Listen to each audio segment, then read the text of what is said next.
It's Wednesday Champions League preview. PSG with a few absentees against Leipzig. Chelsea without Pulisic against Rennes.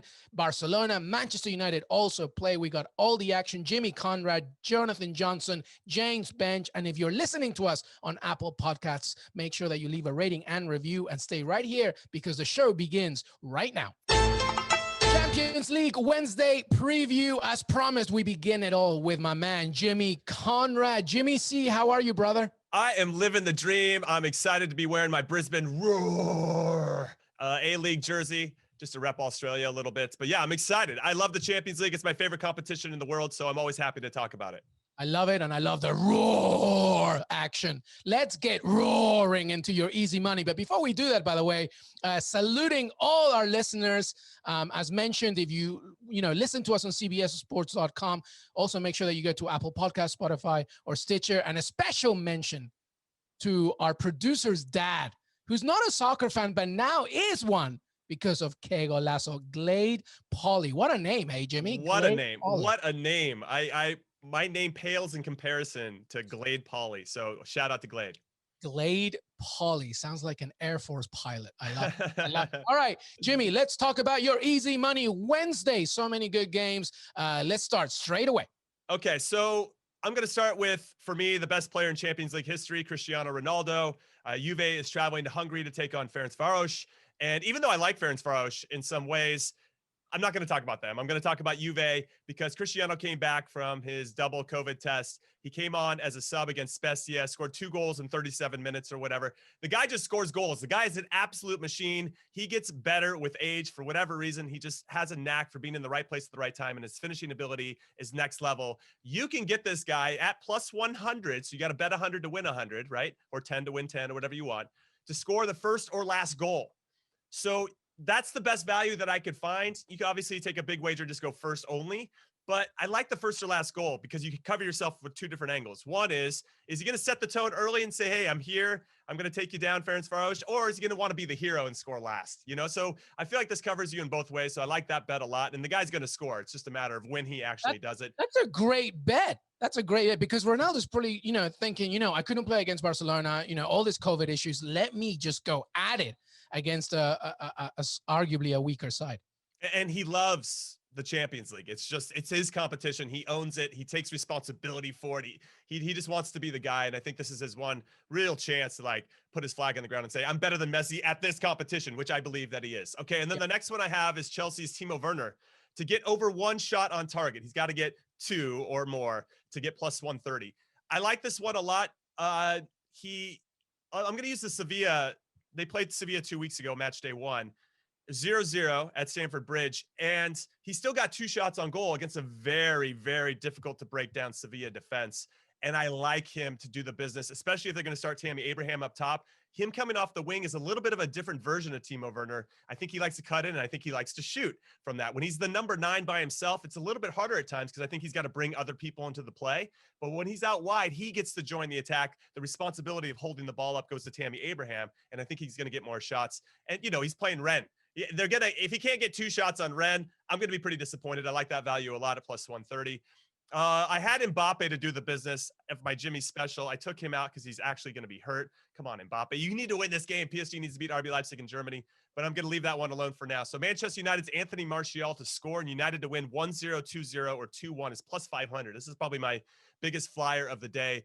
And why I like this one is because Martial has been suspended for the domestic games. He didn't play against Arsenal when they lost 1-0 this weekend in Old Trafford. I think he's going to be up for it and ready to go. I think his ability to combine with Rashford is better than Greenwood, right? Greenwood's a little bit younger. And even though Greenwood might play, I just think that the combination ability between Rashford and Martial has been next level over the last season and a half. So I like him to be up for it. He's going to be rested. He's going to be ready to go. And Istanbul Başakşehir, not very good. They have yet to score in the Champions League. And that's why I like the 1-0, 2-0. I could see United just doing what they have to do to survive, not running up the score like they did against RB Leipzig. So I like that one a lot. However, there's another bet that I have here that isn't written on this easy money thing. If you want Manchester United to win both halves, it's plus 215. So they got to, obviously win both halves. It's obvious. I like that one a lot. They can score early, maybe sit back a little bit, absorb, hit them on a counter in the second half, win 2-0, and then everybody's happy. Hopefully Martial does it. And we hit all those bets. That would be a good one. And then I really like Lazio to win in the over 2.5 goals at plus 320. Lazio have not lost in 4 games. They look very good. Ciro the Hero Immobile is back in the team. The dude just scores goals, just like Cristiano Ronaldo. I mean, they like putting the team on their shoulders and doing it.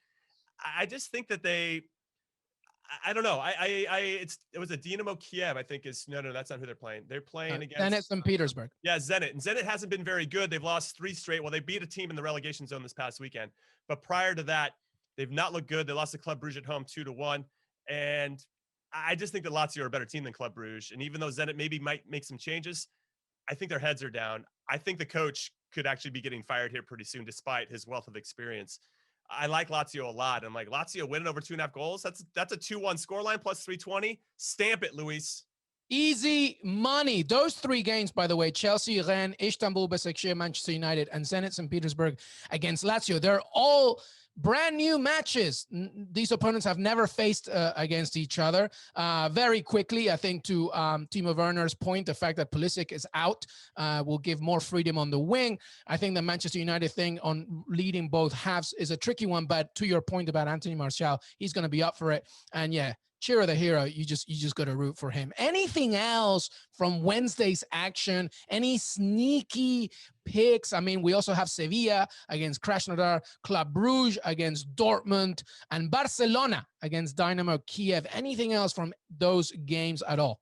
I don't have anything that's like this obvious value. Like, how the hell did William Hill allow that to be, that big? I'm wondering about PSG. I think there's some real value there. When I look at that game in particular, it's kind of a toss-up. PSG to win is plus 180 straight up. And I think that's really good value. I mean, to get PSG, but they don't have Neymar, they don't have Icardi, and they don't have Mbappe. So it's a little bit difficult. But RB Leipzig haven't scored in their last 2 games. They look off the pace a little bit. They look like they're trying to figure out what their new identity is. I mean, they started off hot, but when you look at RB Leipzig and who they've won against this season, all 4 of those teams and their wins in the Bundesliga, that is, are all in the bottom half of the table or in the relegation zone. They play against anybody that's substantial and has some quality. They struggle. And I could see that happening again. I don't know. Moise Kean has scored 4 goals in his last 2 games. You might want to put a flyer on him and kind of see, like, if you want the first goal, whatever you like, just go on to William Hill and check it out. But Moise Kean could be okay. I just worry about who's going to give him the service. Di Maria's out there. Sarabia's out there. They have some quality. And so maybe those guys will step up, but it's going to be a little bit more difficult than usual. Jimmy Conrad. He's going to be back once again later on. He's always with me to give us the best betting tips, the best analysis, the best shirts, the best roars, and everything else. Jimmy Conrad, always good to see you. And thank you so much for being part of this once again, buddy. Thanks, brother. I love you, dude. I love you too, man. Stay right here, guys, because we'll be right back after these messages. Welcome back, everybody. As promised, a loaded episode, and we have Jonathan Johnson from Paris. JJ, how are you, buddy? Very good, thanks. And yourself?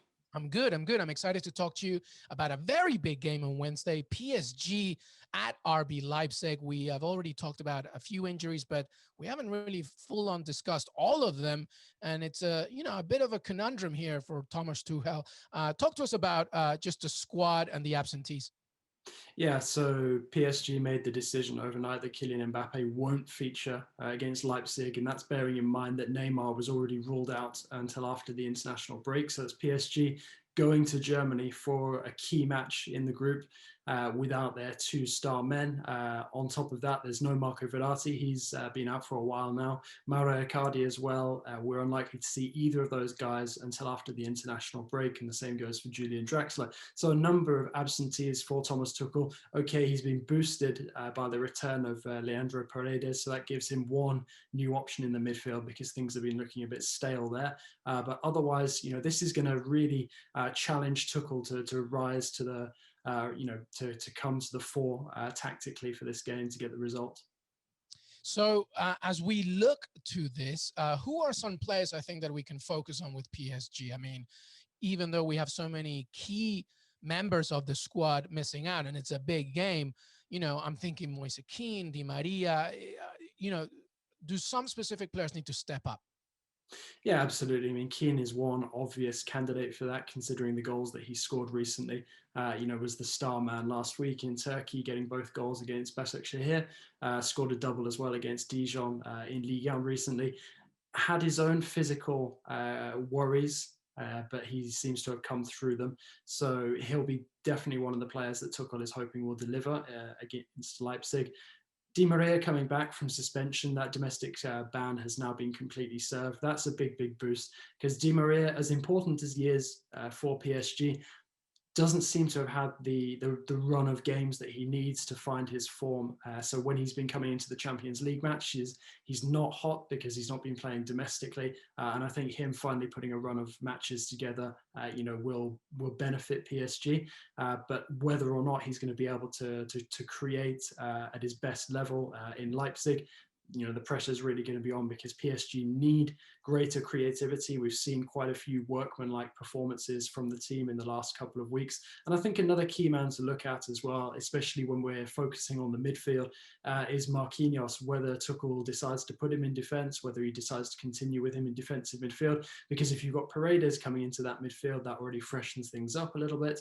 And if you've got Marquinhos there as well, you've got two players who are capable of creating. I mean, Paredes is also a bit of a goal threat from distance. Marquinhos, a goal threat from set pieces. So that changes the way that PSG set up. And, Danilo has been playing pretty much at centre back in the last couple of matches. So it's a really intriguing one, this one. The one thing I would say, looking at PSG coming into this one, is that Tuchel seems to deliver.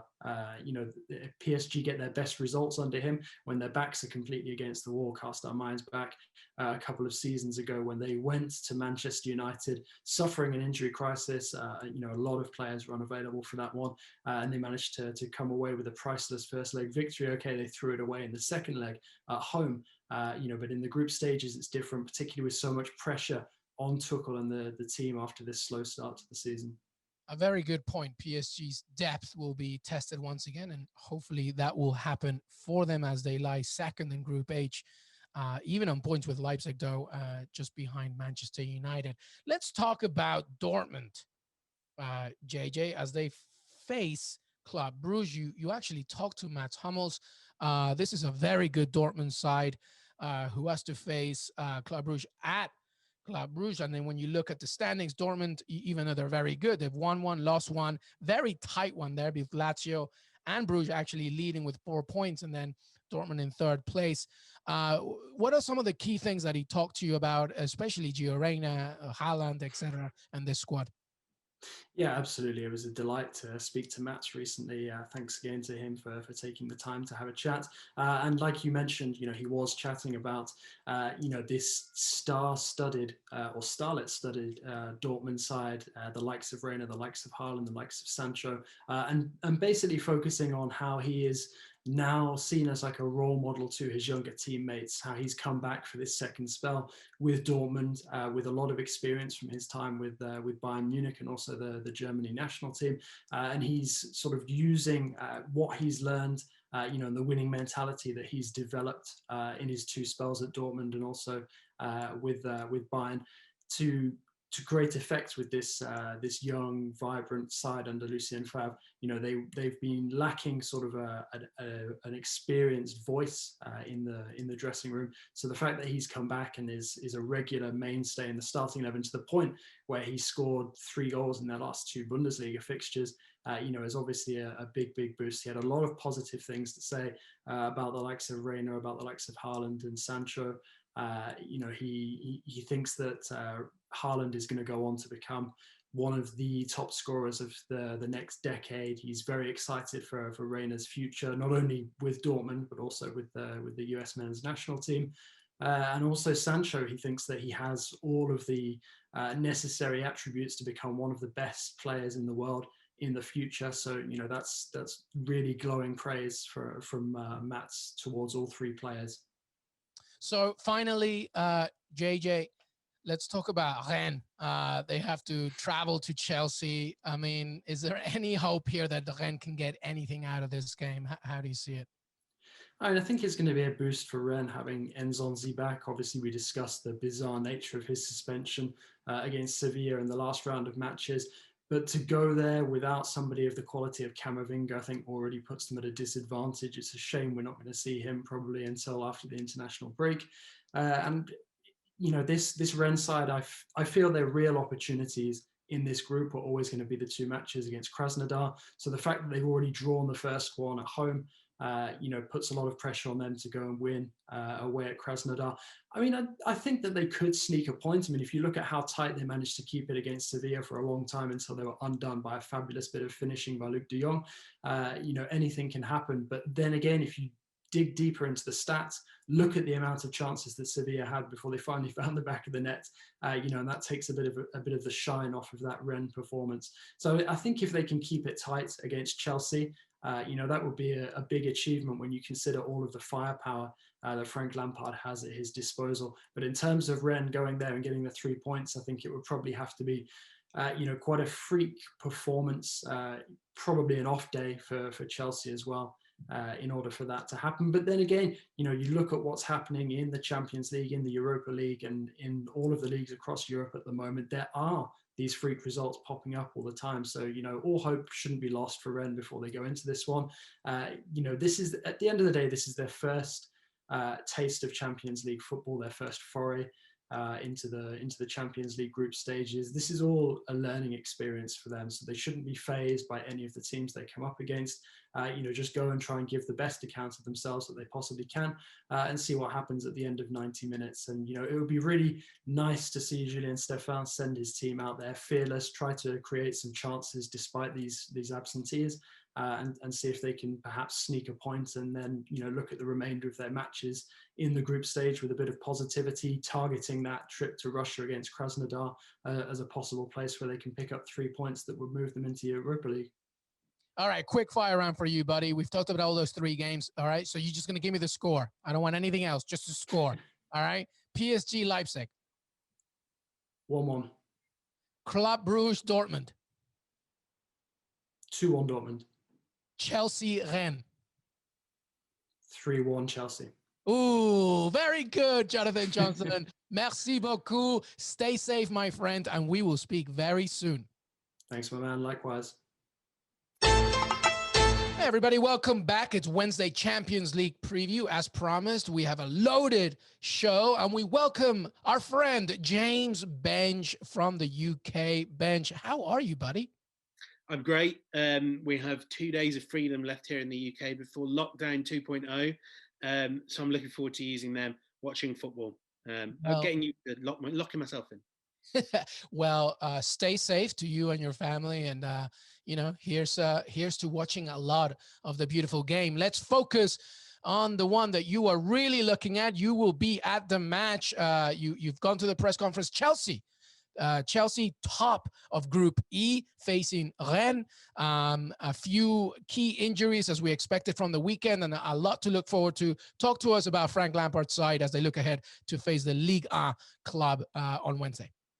Well, in terms of the injury front, it was actually quite good news. Obviously, Christian Pulisic pulled up with a hamstring injury before the game against Burnley, and you always worry the worst, and I'm sure a lot of our audience were thinking, oh no. But Lampard says it's a very, very minor injury. So he's out against Rennes. I'm sure they'll be able to cope without him. But he could even be back as soon as this weekend. He's been called up for the US national team.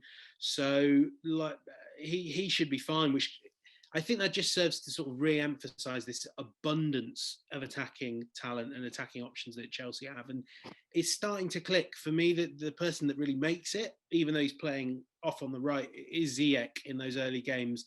It's important not to get carried away because Burnley looked shocked and the Krasnodar game was a lot tougher than the 4-0 scoreline suggests. But Ziyech is one of those players you can't help but love watching. He just elegantly floats. He's so good at finding pockets of space, whether that means dropping deep, coming in field, or even drifting out wide. And I think when you've got, say, a Pulisic or a Hudson-Odoi that is more capable of like pinning his right back on the other flank, Ziyech is much more free to roam, and he's got Werner drifting out wide. I think in the last few games, we've started to see Chelsea click at both ends. Keeping the clean sheets was massive, and just seeing Werner scoring, Ziyech scoring, it's a really exciting time to be a Chelsea fan. And Timo Werner talking today was saying he's really feeling like he's learned a lot and settled in. It's been 2 months and feels like we're now seeing progress.